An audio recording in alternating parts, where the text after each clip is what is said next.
It's Thursday, the 13th of March. Welcome to the PDB Afternoon Bulletin. I'm Mike Baker, your eyes and ears on the world stage. Let's get briefed. All right. Leading off, U.S. officials have arrived in Moscow to try and sell the Kremlin on a 30-day ceasefire with Ukraine. But Russian President Putin, well, he's already pushing back on the proposal, saying that it does not go far enough. I know, it's shocking that Putin wouldn't just quickly agree to a ceasefire when he believes he has the upper hand and Kyiv isn't holding any cards. Who could have seen that coming? Later in the show, as the Iranian-backed Houthi militants of Yemen once again threaten to resume attacks on Israeli ships, the group is taking heightened measures to safeguard their leader from suffering the same fate as the leadership of Hezbollah and Hamas. But first, today's afternoon spotlight. U.S. officials are in Moscow today to make a direct appeal to Russian leaders to agree to a temporary ceasefire with Ukraine, but the talks may be doomed before they even get underway. As we noted on this morning's PDB, Kremlin officials appeared less than enthused about the recent U.S. proposal for a 30-day ceasefire in Ukraine, endorsed by leaders in Kyiv, though they had yet to issue a formal response saying they wanted to hear more details from the Trump administration. Well, on Thursday, Russian President Putin gave a press conference where he said Moscow would not agree to an immediate end to the fighting in Ukraine, instead advocating for a deal that leads to a, quote, lasting peace and the elimination of the root causes of the war, according to a report from the Wall Street Journal. But wait, I thought Russia was the root cause of the war. Putin said that while Russia agrees with the proposal for a ceasefire in principle, well, there are nuances and also serious issues that still need to be resolved before the process can move forward. Everything from nuances to serious issues. That pretty much covers the whole spectrum. He listed a number of these issues, including resolving the Ukrainian incursion in Russia's Kursk region, and a clear plan for the West on how they plan to enforce the ceasefire and monitor potential violations. Putin said, quote, "The idea itself is good, and we, of course, support it, but there are questions we have to discuss," end quote.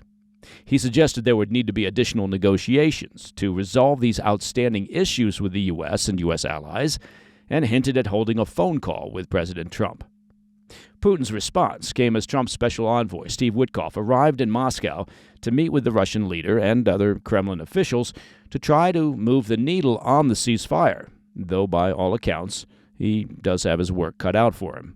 Meanwhile, President Trump quickly responded to Putin's press conference, telling reporters at the White House that Putin's remarks were, quote, promising, but, quote, incomplete, and that he was willing to speak with the Russian strongman to secure a ceasefire deal. Trump added, quote, hopefully Russia will do the right thing. Now, Putin's remarks echoed those made earlier in the day by his chief foreign policy advisor, Yuri Ushakov, who essentially dismissed the U.S. brokered proposal, saying it would give nothing to Russia, while allowing Ukraine to regroup at a time when Kyiv's military is on the back foot. That's according to a report from Reuters. He told Russian state television, quote, "This is nothing other than a temporary respite for the Ukrainian military, nothing more. It only gives the Ukrainians an opportunity to gain strength and to continue the same thing," end quote. Ushakov added, quote, "Our goal is a long-term peaceful settlement that takes into account the legitimate interests of our country and our well-known concerns," end quote. Yes, they're all about peace. As we've been tracking on the show, Moscow's forces have been engaged in a renewed counteroffensive in recent days, aimed at recapturing the Russian Kursk region from Ukraine.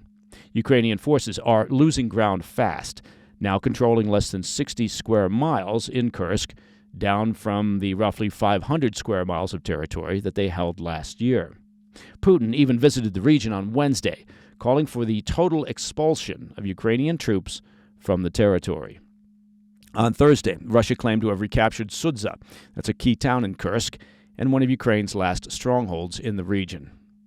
Given the momentum of his military, it appears that Putin feels he has the stronger negotiating hand when it comes to these potential peace talks, and will likely not agree to any deal that doesn't address his long-term security objectives and reflect Moscow's battlefield gains.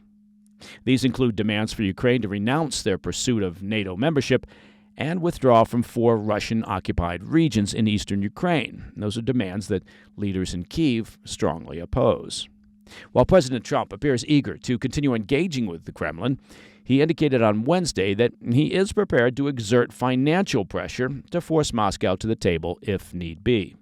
Trump said, quote, "I can do things financially that would be very bad for Russia. I don't want to do that because I want to get peace.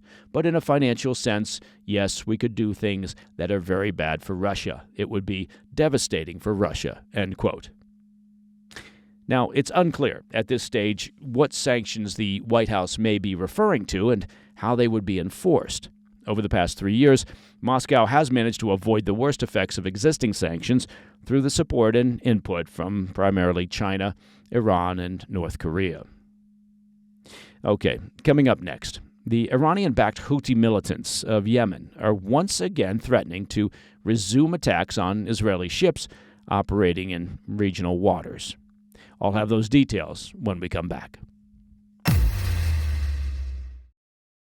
Welcome back to the Afternoon Bulletin.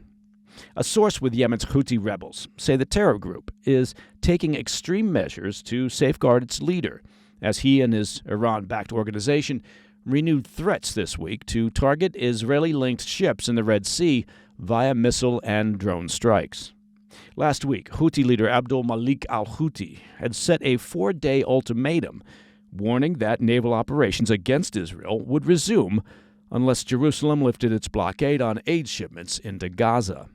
Well, that deadline has now expired. On Wednesday, al-Houthi made good on his threat, announcing in a speech that the terror group would escalate attacks.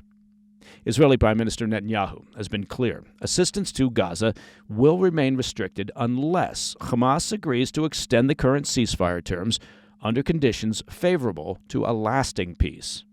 But for the Houthis, the blockade is a provocation, one that they view as a violation of previous agreements. In a statement to Newsweek, a Houthi source doubled down on the group's stance, stating, quote, "a siege for a siege until the siege on Gaza is lifted," end quote.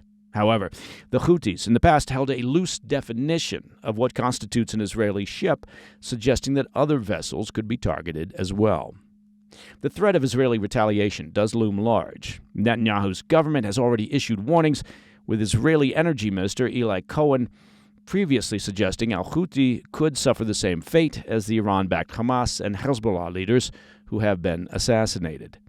But the Houthis appear unfazed. According to the source, the terror group is bracing for the possibility of Israeli strikes, acknowledging the risk and stating, quote, "as for targeting leaders and the policy of assassinations, we are proceeding with extreme caution."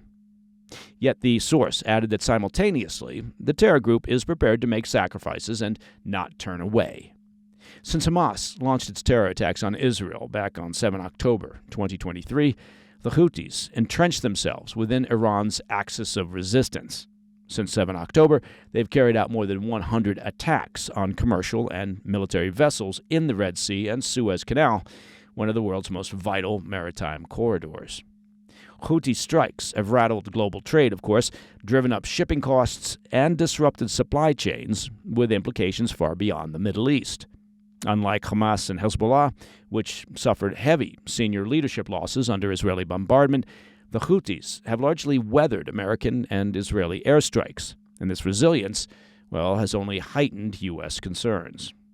Just last week, as we reported here on the PDB, Secretary of State Marco Rubio formally designated the Houthis as a foreign terrorist organization. And that's a move underscoring Washington's alarm over the group's expanding military reach and growing influence in the region. For the Houthis, this latest confrontation could bring them into even greater conflict with the West. Trump has demonstrated his willingness, of course, to target top adversaries, as seen in his first term with the 2020 drone strike that killed Iranian Quds Force commander Qasem Soleimani. Now, with tensions mounting, both President Trump and Israeli PM Netanyahu may be weighing similar action against Houthi leadership. And that, my friends, is the PDB Afternoon Bulletin for Thursday, the 13th of March. If you have any questions or comments, please reach out to me at pdb@thefirsttv.com. And, of course, to listen to the show ad-free, it's very simple. Just become a premium member of the President's Daily Brief by visiting pdbpremium.com. I'm Mike Baker, and I'll be back tomorrow. Until then, stay informed, stay safe, stay cool. Hey, thanks for tuning in. If you enjoyed this video, don't forget to hit that like button and leave a comment, a really positive, nice, and kind comment. That would be appreciated. And if you're not already subscribed to our channel, make sure to subscribe and turn on notifications so you don't miss any of our daily updates.